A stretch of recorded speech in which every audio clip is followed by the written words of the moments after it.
Hi there, Leigh here, and thanks for listening to Leading Your Best Life. Today I've got to share with you this incredible story I've just heard from my good mate Max. I've talked about sales and customer service and customer experience and training and not training and the costs and what actually happens. And this is just a fantastic real-life case study in what not to do and how we can learn from it when we're in business, whether it be a one-person business or a 3 million person business, how a person in your business is, in fact, every person in your business is a brand ambassador, and you need to find ways to actually set up and manage and control customer experience, or at least shape customer experience. Stay tuned, have a listen to this, and then we'll come back. Josh, we've had a great day here today at West Australian. Josh, firstly, tell us your position here. GM of digital sales at the West. Okay, and what's the process that's gone on in terms of both before and after what we've done today? 2 weeks ago, we asked the sales reps to come in and present their business case on their own area. Mm-hmm. Spent a whole day with about 40 reps. There was definitely groups of levels of people. Basically, there was some that executed it correctly, some that still needed a little bit of work, and some that were really off the pace. So we set up a day with yourself to go through the business plan and really ensure they had an understanding of what was required to deliver some initiatives to increase revenue and either achieve forecast or try and make up for some lost ground. Mm-hmm. And so what impact do you think today's had? I think today has probably been one of the most productive days I've been involved in terms of what we originally saw to what was delivered at the end of today. Chalk and cheese. It's a credit to Leigh, yourself, and the guys. They have definitely put their heads down, had a really good think about it, and delivered. So it's an exciting time, the next 2 or 3 months, to see these things come to fruition, and hopefully we can all celebrate with achieving budget at the end of December. Exactly. So just on that, people always go, well, monetize. What percentage difference might that be, or even in gross dollar terms? Are we talking 5%, 10%, 20%? What kind of difference are we talking? Oh, look, some of the guys have lost some ground. There's no doubt it's a challenging market. So it definitely would be around the 10% mark, I would believe. I've got a lot of numbers I've seen in the last 2 hours, so I'd have to go away and have a look at that. But it definitely is making a difference. So, I'm hoping it's going to make a difference. It's now time to put your money where your mouth is and actually go out there and deliver it. So, but I guess it just gives the guys vision, and it gives them a sense of self-belief and ownership of their patch, so they can go forward and deliver. Absolutely. Thanks, Josh. Cheers, mate. Welcome back. That was a testimonial from one of my clients from a number of years ago in how we use the colour zone system to manage, shape, forecast accurate sales, and not only that, get way bigger boosts and improvements to sales. But I want to come back to my good mate Max, who Max and I have known each other since we were 17, went to high school together, we were best man at each other's weddings, and Max said to me, I've got to tell you what happened yesterday. I had to go and buy a microwave down in Geelong, and he didn't go to Harvey Norman or one of those stores. It was some local guy who's a bit like a Harvey Norman, or here in West Australia, Rick Hart, and he said, I want to buy the microwave, but he said, you just wouldn't believe this sales guy. Within a 10-minute period, now Max is an ex-school teacher, he's coached football teams, he's coached cricket teams, he's a great communicator, he doesn't mind a bit of an argument, but here he said, I can't believe in this one 10-minute period, the guy told me he had a super high IQ, he had an IQ that was 140, that he was so smart, in fact, he had to teach the teachers when he was at high school. Well, you can imagine straight away, that's pushed some buttons in Max. Not only that, he said to Max, I'm very strong, and he told him how much he could deadlift and bench press at the gym. Now, Max is there to get a microwave. So you go, okay, who was this guy more interested in? Was he actually curious about Max and what he wanted, and tailoring his conversation to Max so that the customer was the VIP, not him, the salesperson, the VIP. The guy then went on to talk about, Max, he said to Max, actually did show some interest in Max. He said, what are you doing today? Max said, I'm going to go and play golf. He said, golf? Oh, mate, I can hit the ball a bloody long way in golf because I'm so strong. He also talked to Max about politics. He talked to him about COVID. This is all intent. Max is going, all you can think of is this guy is a wanker, but I can't be bothered going somewhere else. I'm just going to get this microwave and get out of here as fast as I can. But of course, the old story, a customer doesn't complain, they just tell their friends. 95% of customers don't complain, they just go and tell their friends about the experience. As it works out, Max said, there was an email that followed up going, tell us about your customer service experience today. And Max went on to say, and even then, this is interesting because Max said he wanted to say this, your mate, your guy was such a wanker, but he was diplomatic and said, your guy needs some sales training. And of course, he thought of me. And I immediately said, well, a person like that has such an ego, I, that tells us straight away they're so self-orientated, fascinated with themselves as distinct from the customer, which says straight away, we say you must do some personality profiling on what personality are we letting loose on our customers, let alone what training has this fellow had in terms of a systematic approach to giving a quality sales experience, a quality buying experience, a quality buyer facilitation. He was not in the business of buyer facilitation. He was in the business of just bombarding the client with information, not even about the microwave, about himself. So we call it personality-driven selling, which, he could sell ice to Eskimos. One, do Eskimos actually want ice? And that's sell ice to Eskimos, sell this pen. No, it's like, how do I facilitate the buyer experience? So, one, I'm not sure we'd even want to coach a person like that because they're not coachable. You need people who are curious and coachable versus so self-orientated and so full of their own self-importance. Now, if he's the only salesperson in the store, he'll talk about himself being the top salesperson. And we've had this time and time again. But more to the point, what about you? How do you communicate with customers? We talk first position. NLP talks about first position is where you're talking about things from your point of view. Second position is where you put yourself in the customer shoes. And third position is you're in a helicopter going, what's going on between the two of us right now? You're able to detach and observe the process. And where am I at with this process? This guy, I'm sure, in this electrical store in Geelong would say, I'm a genius, I'm a legend, I sold that, got top price, guy didn't even ask me for a discount, how good am I. And we know, in the book Good to Great, they did the study and showed where a CEO uses the word I in speeches way more than the word we or team, that the share price and the performance of the team is going to be lower. Why? Because they're so self-orientated, not team-orientated.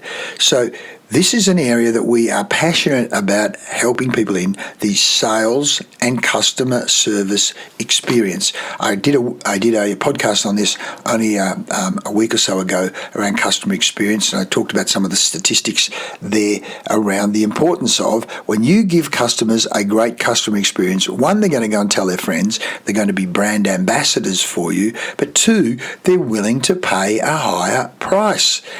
So your margins are higher.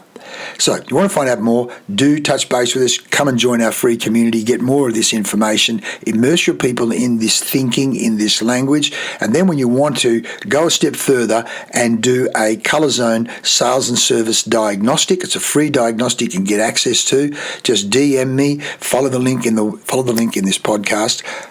Also, you can go to the website, leighfarnell.com, LEIGHFARNELL, F for Freddie, ARNELL.com, or text me on 0412 945 402, 0412 945 402. But thanks to Max for sharing this story. We had a good old laugh about it this morning, and here I am. Max has told me, and now I'm sharing this with thousands of other people around personality-based selling versus a systematic Colour Zone approach to sales and service and repeat business and referrals. Thanks for listening. Want more? Follow up. Click the link below. Oh, by the way, I'll share again my customer song, the R Factor song, where R, relationship, is frequency times quality of contact. And in Max's case, that was not a quality contact. Every morning when we open up the door, we remember what we're really doing this for. It's not the stock, the tools, or the shifting trends. It's the customers we serve, they're not strangers, they're friends. It's all about the R factor here. We're building relationships here, lifetime relationships here. Our customers are to be friends for life. James Cash Penny said it right from the start. Courteous treatment turns your brand into art. A walking advertisement with a smile so wide. That's the magic that keeps your business alive. So we show up prepared, show up trained, right people, right attitude every day. It's all the small stuff early before it grows. Cause Lao Tzu said that's how the wisdom flows. It's the R factor, frequent quality contact, where quality is friendliness times value. We want friendly value service here. Service from the heart, making real human impact. We don't just serve, no, we customer help, lifting people up when they need a little help. We're the hosts, they're the guests. Bezos made it clear, make the experience better every time they appear. The customer comes first, that's the golden rule. Treat them like the only one walking through. Laura said it simply and she said it's true. Our greatest asset is the customer, that's the view. Les Brown reminded us communication is key. It shapes their world, shapes who we can be. Carl said the things we're doing are done for others. Gandhi said the customer is not a bother. They're the reason we exist, the purpose, the call. Serve with gratitude, serve with heart, serve with all. And when a customer complains, don't push them away. Thank them for the courage it took to say. Cause most won't speak, they'll just step aside. But feedback is a gift that helps your business rise. It's the R factor, frequent quality contact, where quality is friendliness times value. We want friendly value service here. Service from the heart, making real impact. We don't just serve, no, we customer help, lifting people up when they need a little help. We're the hosts, they're the guests. Bezos made it clear, make the experience better every time they appear. The customer comes first, that's the golden rule. Treat them like the only one walking through. Service is the rent we pay for being alive. Edelman said it's how we truly thrive. How you think about customers shapes what you do. If you don't care, they'll know it's true. So bring the warmth, the kindness, the spark. Leave every person a little less in the dark. Right people, right training, right mindset to serve with love, and they'll keep coming through. It's the R factor, frequent quality contact, where quality is friendliness times value. We want friendly value service here. Service from the heart, making real human impact. We don't just serve, no, we customer help, lifting people up when they need a little help. We're the hosts, they're the guests. Bezos made it clear, make the experience better every time they appear. The customer comes first, that's the golden rule. Treat them like the only one walking through. The customer comes first, forever true. Serve like it matters, cause it really truly does. As Mahatma Gandhi once said, a customer is the most important visitor on our premises. He is not dependent on us, we are dependent on him. He is not an interruption in our work. He is the purpose of it. He is not an outsider in our business. He is part of it. We are not doing him a favor by serving him. He is doing us a favor by giving us an opportunity to do so. Serve your customers well, and they will serve you well. That's the golden rule. That's the golden rule, yeah.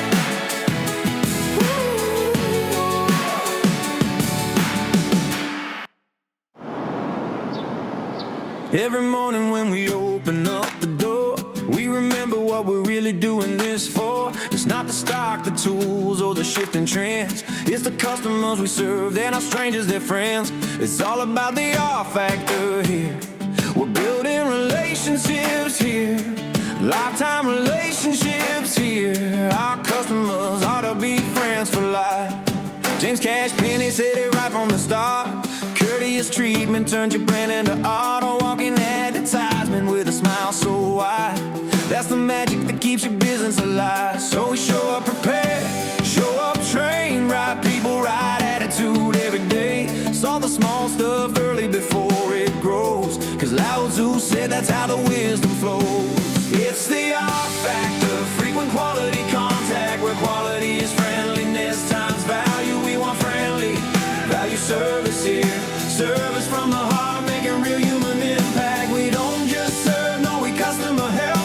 Lifting people up when they need a little help. We're the host, they're the guest. Bezos made it clear. Make the experience better every time they appear. The customer comes first, that's the golden rule. Treat them like the only one walking through. Laura said it simply and she said it true. Our greatest asset is the customer, that's the view. Les Brown reminded us communication is key. It shapes the world, shapes who we can be. Carol said the things we're doing are done for others. Gandhi said the customer is not a bother. They're the reason we exist, the purpose, the call. Serve with gratitude, serve with heart, serve with all. And when a customer complains, don't push them away. Thank them for the courage it took to say. 'Cause most won't speak, they'll just step aside. But feedback is a gift that helps your business rise. It's the R factor, frequent quality contact, where quality is friendliness times value. We want friendly value service here. Service from the heart, making real human impact. We don't just serve, no, we customer help. Lifting people up when they need a little help. We're the host, they're the guest. Bezos made it clear. Make the experience better every time they appear. The customer comes first, that's the golden rule. Treat them like the only one walking through. Service is the rent we pay for being alive. Little man said it's how we truly thrive. How you think about customer shapes what you do. If you don't care, they'll know it's true. So bring the warmth, the kindness, the spark. Leave every person a little less in the dark. Right people, right training, right mindset to serve with love, and they'll keep coming through. It's the R factor, frequent quality contact, where quality is friendliness times value. We want friendly value service here. Service from the heart, making real human impact. We don't just serve, no, we customer help. Lifting people up when they need a little help. We're the host, they're the guest. Bezos made it clear. Make the experience better every time they appear. The customer comes first, that's a golden rule. Treat them like the only one walking through. The customer comes first, forever true. Serve like it matters, 'cause it really truly does. As Mahatma Gandhi once said, a customer is the most important visitor on our premises. He is not dependent on us. We are dependent on him. He is not an interruption in our work. He is the purpose of it. He is not an outsider in our business. He is part of it. We are not doing him a favor by serving him. He's doing us a favor by giving us an opportunity to do so. Serve your customers well, and they will serve you well. That's the golden rule.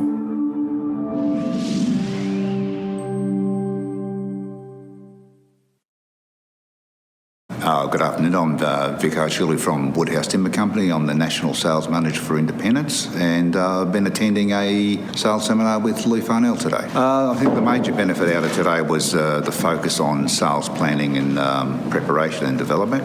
And the team put together a sequence of sales plans. The overall strategy since these sessions have begun is in regards to putting effective sales planning processes in place, and it's been quite an effective tool for our business, even for our mature salespeople. We've had enormous benefit in reminding them how to do the simple things in regards to selling.